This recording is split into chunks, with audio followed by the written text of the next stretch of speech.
Hi friends, welcome to Magic Book. കൂടുതൽ PSC ക്ലാസ്സുകൾക്കും അപ്ഡേറ്റുകൾക്കും മാജിക് ബുക്ക് എന്ന ഈ യൂട്യൂബ് ചാനൽ സബ്സ്ക്രൈബ് ചെയ്യുക. ഇന്ന് നമ്മൾ ചർച്ച ചെയ്യാൻ പോകുന്നത് ഏപ്രിൽ 10, 2021 നടന്ന ആദ്യഘട്ട +2 പ്രിലിമിനറി പരീക്ഷയുടെ ഇംഗ്ലീഷിൽ നിന്നുള്ള 20 ചോദ്യങ്ങളുടെ ഉത്തരങ്ങളും എക്സ്പ്ലനേഷൻസുമാണ്. അപ്പോൾ രണ്ടാം ഘട്ട പരീക്ഷ എഴുതുന്നവർക്ക് ഈ ഒരു വീഡിയോ തീർച്ചയായും ഉപകാരപ്പെടും. കാരണം ആദ്യഘട്ട പരീക്ഷയുടെ പാറ്റേണിലുള്ള അതേ ചോദ്യങ്ങൾ രണ്ടാം ഘട്ട പരീക്ഷയിൽ ചോദിക്കാൻ സാധ്യതയുണ്ട്. അപ്പോൾ നിങ്ങൾ തീർച്ചയായും ആദ്യഘട്ട പരീക്ഷയുടെ പാറ്റേൺ മനസ്സിലാക്കുക. ഇവിടെ നമ്മൾ ഇംഗ്ലീഷിൻ്റെ ചോദ്യങ്ങളാണ് ഉൾപ്പെടുത്തിയിരിക്കുന്നത്. അപ്പോൾ വീഡിയോ നമുക്ക് സ്റ്റാർട്ട് ചെയ്യാം. ഇംഗ്ലീഷിൽ നിന്നും നമുക്ക് 20 ചോദ്യങ്ങൾ പ്രതീക്ഷിക്കാം. അപ്പോൾ ആദ്യത്തെ ചോദ്യം, ഇത് D കോഡിലുള്ള ക്വസ്റ്റ്യൻ പേപ്പറാണ്. This is the place dash Gandhiji lived. അപ്പോൾ ഇത് റിലേറ്റീവ് പ്രോനൗൺ എന്ന് പറയുന്ന ഒരു സെക്ഷനിൽ നിന്നാണ് ക്വസ്റ്റ്യൻ ചോദിച്ചിരിക്കുന്നത്. ഇവിടെ ശരിയായിട്ടുള്ള ഉത്തരം ഓപ്ഷൻ ബി വേർ ആണ്. അപ്പോൾ ഒരു സ്ഥലത്തെ സൂചിപ്പിക്കുന്ന നാമത്തിന് ശേഷം നമ്മൾ എപ്പോഴും വേർ ആണ് ഉപയോഗിക്കുന്നത്. ഇവിടെ പ്ലേസ് എന്ന് പറയുമ്പോൾ എന്താണ്, ഒരു സ്ഥലത്തെ സൂചിപ്പിക്കുകയാണ്. അപ്പോൾ പ്ലേസിന് ശേഷം നമ്മൾ എന്താണ് ഉപയോഗിക്കേണ്ടത്, വേർ ആണ് ഉപയോഗിക്കേണ്ടത്. അപ്പോൾ this is the place where Gandhiji lived. വളരെ സിമ്പിളായിട്ടുള്ള ചോദ്യം. രണ്ടാമത്തെ ചോദ്യം, Thirunelli temple is in the banks of dash Kabani river. അപ്പോൾ ആർട്ടിക്കിൾസ് എന്ന് പറയുന്ന ഒരു സെക്ഷനിൽ നിന്നാണ് ഈ ക്വസ്റ്റ്യൻ ചോദിച്ചിരിക്കുന്നത്. അപ്പോൾ എ ആൻഡ് ദ 3 ഓപ്ഷൻസ് കൊടുത്തിട്ടുണ്ട്, അതുപോലെ തന്നെ നോ ആർട്ടിക്കിളും. അപ്പോൾ നമുക്കറിയാം ഈ റിവർ, സീ, ഓഷൻ ഇവയുടെയൊക്കെ മുമ്പിൽ നമ്മൾ ദി ആണ് ഉപയോഗിക്കുന്നത്. അപ്പോൾ ശരിയായിട്ടുള്ള ആൻസർ ഓപ്ഷൻ എ ദി ആണ്. അടുത്തത് റിപ്പോർട്ടഡ് സ്പീച്ചിൽ നിന്നുള്ളൊരു ക്വസ്റ്റ്യൻ ആണ്. Report the sentence V will pay for the damage. അപ്പോൾ സാധാരണ ഈ റിപ്പോർട്ടഡ് സ്പീച്ച് ചോദിക്കുമ്പോൾ അതിലൊരു റിപ്പോർട്ടിംഗ് പാർട്ട് കാണാറുണ്ട്. ഇപ്പോൾ ഹീ സെഡ് അല്ലെങ്കിൽ ഹീ സെയ്സ് എന്നൊക്കെ നമ്മൾ കാണാറുണ്ട്. പക്ഷേ ഇവിടെ ഡയറക്റ്റ് തന്നേക്കാണ് we will pay for the damage. അപ്പോൾ ഇത് എന്ത് തരം സെൻറ്റൻസ് ആണ് എന്ന് നമ്മൾ ആദ്യം ഐഡൻറ്റിഫൈ ചെയ്യുക. ഇതൊരു ഓഫറാണ്. We will pay for the damage എന്ന് പറഞ്ഞാൽ കഴിഞ്ഞാൽ എന്താണ്, അതൊരു ഓഫറാണ്. അപ്പോൾ ഇവിടെ ഓപ്ഷൻ ബി ഉണ്ട്, ഓപ്ഷൻ സി ഉണ്ട്. ഈ 2 ഓപ്ഷനും ചെക്ക് ചെയ്ത് നോക്കുക. We offered for pay to the damage. Pay to the damage എന്ന് പറയാറില്ല. We offered to pay for the damage ആണ് റൈറ്റ്. അപ്പോൾ ഓപ്ഷൻ സി ആണ് റൈറ്റ് ആൻസർ. അടുത്തത് ഓംബ്രോഫോബിയ റിലേറ്റഡ് ടു. 4 ഓപ്ഷൻ തന്നേക്കുന്നു. Wind, storm, breeze, rain. അപ്പോൾ വിൻഡിൻ്റെ അർത്ഥം കാറ്റ്, സ്റ്റോം കൊടുങ്കാറ്റാണ്, ബ്രീസ് ഇളം കാറ്റാണ്. അപ്പോൾ ഫിയർ ഓഫ് വിൻഡാണ് അനിമോഫോബിയ അല്ലെങ്കിൽ ആംഗ്രാവോഫോബിയ. അപ്പോൾ അനിമോ മീറ്റർ വെച്ച് നമുക്കത് കണക്ട് ചെയ്ത് പഠിക്കാം. ഇനി സ്റ്റോം ആയാലും ബ്രീസ് ആയാലും അതെന്താണ്, ടൈപ്പ് ഓഫ് വിൻഡ് തന്നെയാണ്. അപ്പോൾ ഇവിടെ റെയിൻ ആണ് ശരിയായിട്ടുള്ള ആൻസർ വരുന്നത്. Ombrophobia related to rain. അടുത്തത് change to passive. Michu is singing a western song. അപ്പോൾ ഇത് ഡയറക്റ്റ് ആയിട്ടുള്ളൊരു ചോദ്യം തന്നെയാണ്. Michu is singing a western song. അപ്പോൾ ഇവിടെ ഒബ്ജക്റ്റ് ആദ്യം സബ്ജക്റ്റ് ആവുന്നു, എ വെസ്റ്റേൺ സോങ് എന്ന് സ്റ്റാർട്ട് ചെയ്യുന്നു. അപ്പോൾ ആദ്യത്തെ 3 ഓപ്ഷനും എ വെസ്റ്റേൺ സോങ് ആണ്. പിന്നെ അവിടെ വരുന്നത് is are am plus being plus V3 അങ്ങനെയാണ് അതിൻ്റെ സ്ട്രക്ചർ വരുന്നത്. അപ്പോൾ ഇവിടെ 3 ഓപ്ഷനിൽ വാസ് ആണ് തന്നേക്കുന്നത്. അപ്പോൾ വാസ് ആണ് വരുന്നത്. ഈസ് എന്നൊരു ഓപ്ഷൻ പോലും അവിടെ ഇല്ല. അപ്പോൾ എന്താണ്, ആദ്യത്തെ 3 ഓപ്ഷൻ റോങ് ആണ്. D none of the above ആണ് ശരിയായിട്ടുള്ള ഉത്തരം. അപ്പോൾ ഇതെങ്ങനെ വരും, a western song is being sung by Michu ആണ് ശരിയായിട്ടുള്ള ഉത്തരം. അപ്പോൾ option D none of the above ആണ് ശരിയായിട്ടുള്ള ആൻസർ. ഇനി എക്സ്പാൻഷൻ ഓഫ് എക്സെട്ര ഈസ്. അപ്പോൾ എക്സെട്ര എങ്ങനെ എക്സ്പാൻഡ് ചെയ്യാം, അത് ഇങ്ങനെ പഠിക്കുക. ETC നമ്മൾ സാധാരണ എക്സെട്ര എന്ന് എഴുതുന്നത് എങ്ങനെയാണ്, ETC എന്ന് തന്നെയാണ് എഴുതുന്നത് അല്ലേ. അപ്പോൾ ETC എന്ന് തന്നെയാണ് സ്റ്റാർട്ട് ചെയ്യുന്നത്. അതിനുശേഷം ET എറ അങ്ങനെ പഠിക്കുക. ETCക്ക് ശേഷം ET എറ, ERA എറ. ഓപ്ഷൻ സി ആണ് ശരിയായിട്ടുള്ള ഉത്തരം. എക്സ്ട്രാ എന്നുള്ളത് തെറ്റാണ്. എക്സെസ്ട്രാ എന്നുള്ളത് ഓപ്ഷൻ ബിയും റോങ് ആണ്, ഓപ്ഷൻ ഡിയും റോങ് ആണ്. ഓപ്ഷൻ സി ആണ് ശരിയായിട്ടുള്ള ഉത്തരം. ETC, ET, ERA. അടുത്ത ചോദ്യം find the odd one out. Option a chirk, b twitter, c tweet, d twist. അപ്പോൾ നമ്മളിവിടെ ശ്രദ്ധിക്കേണ്ടത് ആദ്യത്തെ 3 ഓപ്ഷനും പക്ഷികളുമായി ബന്ധപ്പെട്ട വാക്കുകളാണ് ഇല്ലേ. ബേർഡ്സ് ആർ ചെർപ്പിംഗ് എന്ന് നമ്മൾ കേട്ടിട്ടുണ്ട്. അതുപോലെ തന്നെ ട്വിറ്റർ, ട്വീറ്റ് ഇവയെല്ലാം പക്ഷികളുണ്ടാക്കുന്ന ശബ്ദങ്ങളുമായി ബന്ധപ്പെട്ട വാക്കുകൾ ആണ്. അപ്പോൾ ഇതിൽ പക്ഷികളുമായി ബന്ധമില്ലാത്ത വാക്ക് ഓപ്ഷൻ ഡി ട്വിസ്റ്റ് ആണ്. അപ്പോൾ ഓപ്ഷൻ ഡി ആണ് ശരിയായിട്ടുള്ള ഉത്തരം. Let us play football. അടുത്ത ക്വസ്റ്റ്യൻ ടാഗിൽ നിന്നാണ് ചോദിച്ചേക്കുന്നത്. അപ്പോഴേ നമ്മൾ മനസ്സിലാക്കിക്കൊള്ളുക, ലെറ്റിൽ തുടങ്ങിക്കഴിഞ്ഞാൽ അവിടെ നമ്മൾ എപ്പോഴും ക്വസ്റ്റ്യൻ ടാഗിൽ ഷാൽ ആണ് ഉപയോഗിക്കുന്നത്. അപ്പോൾ ഓപ്ഷൻ ബി ഷാൽ വി ആണ് റൈറ്റ് ആയിട്ടുള്ള answer. Let us play football shall we. John is the man dash saved the children. അപ്പോൾ ഇവിടെ റിലേറ്റീവ് പ്രോനൗണിൽ നിന്നുള്ള ചോദ്യമാണ്.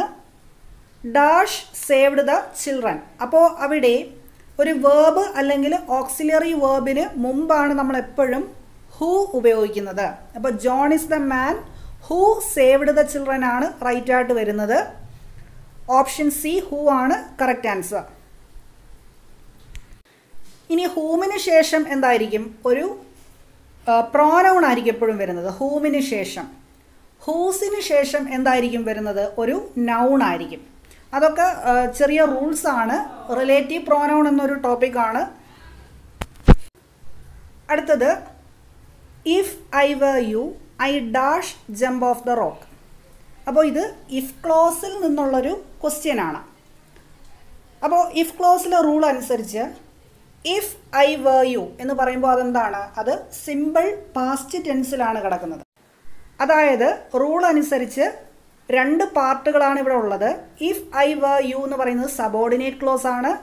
I dash jump off the rock അത് മെയിൻ ക്ലോസിലാണ് വരുന്നത്. അപ്പോൾ ഇഫ് ഐ വർ യു എന്ന് പറഞ്ഞാൽ അത് സിമ്പിൾ പാസ്റ്റ് ടെൻസ് ആണ്. അപ്പോൾ subordinate clause simple past tense ആണെങ്കിൽ മെയിൻ ക്ലോസിൻ്റെ സ്ട്രക്ചർ എന്ന് പറഞ്ഞാൽ വുഡ് അല്ലെങ്കിൽ ഷുഡ് അല്ലെങ്കിൽ കുഡ് അല്ലെങ്കിൽ മൈറ്റ് പ്ലസ് V1 ആയിരിക്കും. അപ്പോൾ നമ്മുടെ ഓപ്ഷനിലേക്ക് നോക്കുമ്പോൾ ഇവിടെ വുഡിൻ്റെ എന്നൊരു ഓപ്ഷൻ ഉണ്ട്. പിന്നുള്ളത് വില്ലല്ല. നമുക്ക് മനസ്സിലായി വുഡിന് ശേഷം ഹാവ് ആണ് വന്നത്. വുഡിന് ശേഷം ഹാവ് വരാൻ പാടില്ല. അതുപോലെ തന്നെ വുഡിൻ ആയാലും ഹാവ് വരാൻ പാടില്ല. അപ്പോൾ ഓപ്ഷൻ സിയും ഡിയും മിസ്റ്റേക്കാണ്. ഒന്നെങ്കിൽ വുഡ് അല്ലെങ്കിൽ വുഡിൻ്റെ. അതിനുശേഷം എന്താണ്? ജമ്പ് വരാം ഇല്ലേ? V1 ആണ് ജമ്പ്. അപ്പോൾ കറക്റ്റായിട്ടുള്ള answer option A wouldn't. I wouldn't jump off the rock ആണ് ശരിയായിട്ടുള്ള ആൻസർ. അവിടെ വുഡ് വന്നാലും വുഡിൻ്റെ വന്നാലും ശരിയാണ്. ഇവിടെ ഓപ്ഷനിൽ വുഡിൻ്റെ ഉള്ളത് കൊണ്ടാണ് നമ്മൾ ഓപ്ഷൻ എ വുഡിൻ്റെ റൈറ്റ് ആൻസർ ആയിട്ട് എടുത്തത്. Which word is miss spelt? അപ്പോൾ ഈ ഒരു ക്വസ്റ്റ്യൻ മിസ്റ്റേക്കാണ്. കാരണം ഇവിടെ ഡിഫെൻസിബിൾ എന്ന് പറയുന്നത് മിസ്റ്റേക്കാണ്. ഡിഫെൻസിബിളിന് സിക്ക് പകരം എസ് ആണ്. മാനേജിയബിളും റോങ് ആണ്. GEA ആണ് വരേണ്ടത്. സ്കൗണ്ട്രൽ അവസാനം ALലാണ് എൻഡ് ചെയ്തേക്കുന്നത്, EL ആണ്. ഒക്കുപ്പൻ്റ് മാത്രമാണ് ശരി. അപ്പോൾ വിച്ച് വേർഡ് ഈസ് റൈറ്റ് എന്നായിരുന്നു കറക്റ്റ് എന്നായിരുന്നു ക്വസ്റ്റ്യൻ വരേണ്ടിയിരുന്നത്. പക്ഷേ ഇവിടെ ക്വസ്റ്റ്യൻ റോങ് ആണ്. ഒക്കുപ്പൻ്റ് മാത്രമാണ് ശരി. അടുത്തത് ആൻറ്റണിം ഓഫ് ഫിക്കിൾ ഈസ്. അപ്പോൾ ഫിക്കിളിൻ്റെ ഓപ്പോസിറ്റ് ആണ് ചോദിച്ചേക്കുന്നത്. Right answer option b constant ആണ്. അപ്പോൾ ഫിക്കിളിൻ്റെ അർത്ഥം എന്താണെന്ന് വെച്ചാൽ സ്ഥിരതയില്ലാത്ത അല്ലെങ്കിൽ സ്ഥിരമല്ലാത്ത എന്നൊരു അർത്ഥമാണ്. അപ്പോൾ കോൺസ്റ്റൻ്റ് എന്ന് പറഞ്ഞാൽ എന്താണ്? അതൊരു സ്ഥിരത എന്നൊരു അർത്ഥമാണ് അവിടെ വരുന്നത്. അടുത്ത ചോദ്യം he dash to her until she agreed to help. അപ്പോൾ ഇവിടെ ശരിയായിട്ടുള്ള ഉത്തരം ഓപ്ഷൻ എ മെയ്ഡപ്പ് ആണ്. അപ്പോൾ മെയ്ഡപ്പിൻ്റെ അർത്ഥം എന്താണെന്ന് ചോദിച്ചു കഴിഞ്ഞാൽ ടു ബിക്കം ഫ്രണ്ട്ലി എന്നാണ്. അപ്പോൾ ഏകദേശം അങ്ങനെ ഒരു അർത്ഥം തന്നെയാണ് നമുക്കിവിടെ വരുന്നതും. He made up to her until she agreed to help. ഇവിടെ മേക്ക് ഓഫ് വരുമോ എന്നൊരു സംശയം തോന്നാം. കാരണം മേക്ക് ഓഫിൻ്റെ അർത്ഥം അണ്ടർസ്റ്റാൻഡ് എന്നാണ്. പക്ഷെ ശരിയായിട്ടുള്ള ഉത്തരം മെയ്ഡ് അപ്പ് ആണ്. He made up to her until she agreed to help. അടുത്തത് സിനോണിം ഓഫ് ക്യുവൈൻ. അപ്പോൾ ഇവിടെ അർത്ഥമാണ് ചോദിച്ചേക്കുന്നത്. നമുക്ക് ഫോറിൻ വേർഡ്സിൻ്റെ മീനിങ് ഒക്കെ പഠിക്കാനുണ്ട്. അപ്പോൾ ശരിയായിട്ടുള്ള ഉത്തരം എന്ന് പറഞ്ഞാൽ അലേർട്ടാണ്. ജാഗ്രതയോടെ ഇരിക്കുക എന്നൊരു മീനിങ് ആണ് ക്യുവായും.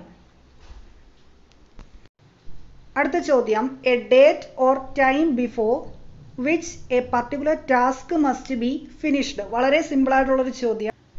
ഇപ്പോൾ നമ്മളൊരു ജോലി ചെയ്ത് തീർക്കേണ്ട അവസാനത്തെ ഡേറ്റ് എന്നാണ് എന്ന് നമ്മൾ സാധാരണ ചോദിക്കുമ്പോൾ നമ്മൾ ഡെഡ് ലൈൻ എന്നാണ് നമ്മൾ ചോദിക്കാറല്ലേ. ഇപ്പോൾ ഒരു അപേക്ഷ നമുക്ക് അയക്കണം, അതിൻ്റെ ഡെഡ് ലൈൻ എന്നാണ്. അപ്പോൾ ഓപ്ഷൻ ഡി ആണ് ശരിയായിട്ടുള്ള ഉത്തരം. അടുത്തത് ക്വസ്റ്റ്യൻ ടാഗിൽ നിന്നുള്ളൊരു ചോദ്യമാണ്, everybody claims to be right. അപ്പോൾ അവിടെ നമുക്ക് ആദ്യം ക്ലെയിംസിൽ നിന്ന് നമുക്ക് ഡസ് സ്പ്ലിറ്റ് ചെയ്ത് കിട്ടും. അതുപോലെ തന്നെ everybody claims to be right അതൊരു പോസിറ്റീവ് സ്റ്റേറ്റ്മെൻ്റ് ആണ്. അപ്പോൾ നമുക്ക് ഡസിൻ്റ് വരുമോ എന്നൊരു സംശയം തോന്നാം, പക്ഷേ അവിടെ എവറിബഡി എന്നുണ്ട്. അതുകൊണ്ട് ഒന്നിൽ കൂടുതൽ ആളുകളുണ്ട്, അപ്പോൾ അവിടെ ദേ ആണ് വരിക. അപ്പോൾ ഡസിൻ ദേ വരത്തില്ല, ഡോൺ ദേ ആണ് അവിടെ വരുന്നത്. കറക്റ്റ് ആയിട്ടുള്ള answer don't they, option c ആണ്. Everybody claims to be right, don't they. Calicut is dash than Kannur. അപ്പോൾ അവിടെ കമ്പാരിറ്റീവ് ഡിഗ്രി ആണ് ഉപയോഗിക്കുന്നത്, കാരണം രണ്ട് സ്ഥലങ്ങളാണ് വന്നേക്കുന്നത്. അപ്പോൾ ഫാർദർ എന്നാണ് നമ്മൾ ഉപയോഗിക്കുന്നത്, ഓപ്ഷൻ ഡി. ഫാർദസ്റ്റ് തെറ്റാണ്. അതുപോലെ ഫ്യൂവർ എന്ന് പറയുമ്പോൾ എന്താണ്, അത് എണ്ണത്തെയാണ് സൂചിപ്പിക്കുന്നത്. അപ്പോൾ റൈറ്റ് ആൻസർ ഓപ്ഷൻ ഡി ആണ്. By June next year she dash her promotion. അപ്പോൾ ഇവിടെ നമ്മൾ ടെൻസ് ആണ് ശ്രദ്ധിക്കേണ്ടത്. ബൈ ജൂൺ നെക്സ്റ്റ് ഇയർ എന്ന് പറയുമ്പോൾ ഫ്യൂച്ചറിൽ നടക്കുന്ന ഒരു കാര്യമാണ് അവിടെ പറഞ്ഞേക്കുന്നത്. ഫ്യൂച്ചറിൽ ഒരു നിശ്ചിത സമയത്തിൽ പൂർത്തിയാകുന്ന ഒരു കാര്യം അല്ലേ. She dash her promotion. അപ്പോൾ അവിടെ നമ്മൾ എന്താണ് ഉപയോഗിക്കുക, ഫ്യൂച്ചർ പെർഫെക്റ്റ് ടെൻസ് ആണ്. അപ്പോൾ അതിൻ്റെ structure she will have received എന്നാണ് നമുക്ക് കറക്റ്റായിട്ട് ആൻസർ കിട്ടുക. അപ്പോൾ ഓപ്ഷൻ എ ആണ് റൈറ്റ് ആൻസർ. അടുത്ത ചോദ്യം, when do you wish dash now or later. When do you wish to start ആണ് ശരിയായിട്ടുള്ള ഉത്തരം, ഓപ്ഷൻ സി ആണ്. 90th question, the rat race among the leaders is revolting. ഇതിൻ്റെ അർത്ഥം എന്താണ് എന്നാണ് ചോദിച്ചേക്കുന്നത്. അപ്പോൾ ഇവിടെ റാറ്റ് റേസ് കൊണ്ട് അർത്ഥമാക്കുന്നത് അധികാരത്തിന് വേണ്ടിയുള്ള മത്സരത്തെയാണ്, അതായത് കോമ്പറ്റീഷൻ ഫോർ പവർ ആണ്. കറപ്ഷൻ ഓഫ് ലീഡേഴ്സ് അല്ല, ഫേവറിറ്റിസം, കറപ്ഷൻ ഓഫ് പീപ്പിളും അല്ല. അധികാരത്തിന് വേണ്ടിയുള്ള മത്സരത്തെയാണ് നമ്മൾ എന്തെന്ന് പറയാം, റാറ്റ് റേസ് എന്ന് പറയാം. ഓപ്ഷൻ സി ആണ് കറക്റ്റ് ഉത്തരം. അപ്പോൾ ഈ വീഡിയോ നിങ്ങൾക്ക് ഉപകാരപ്പെട്ടു എന്ന് വിശ്വസിക്കുന്നു. കൂടുതൽ ക്ലാസ്സുകളുമായിട്ട് നമുക്ക് അടുത്ത പ്രാവശ്യം കാണാം. Thank you.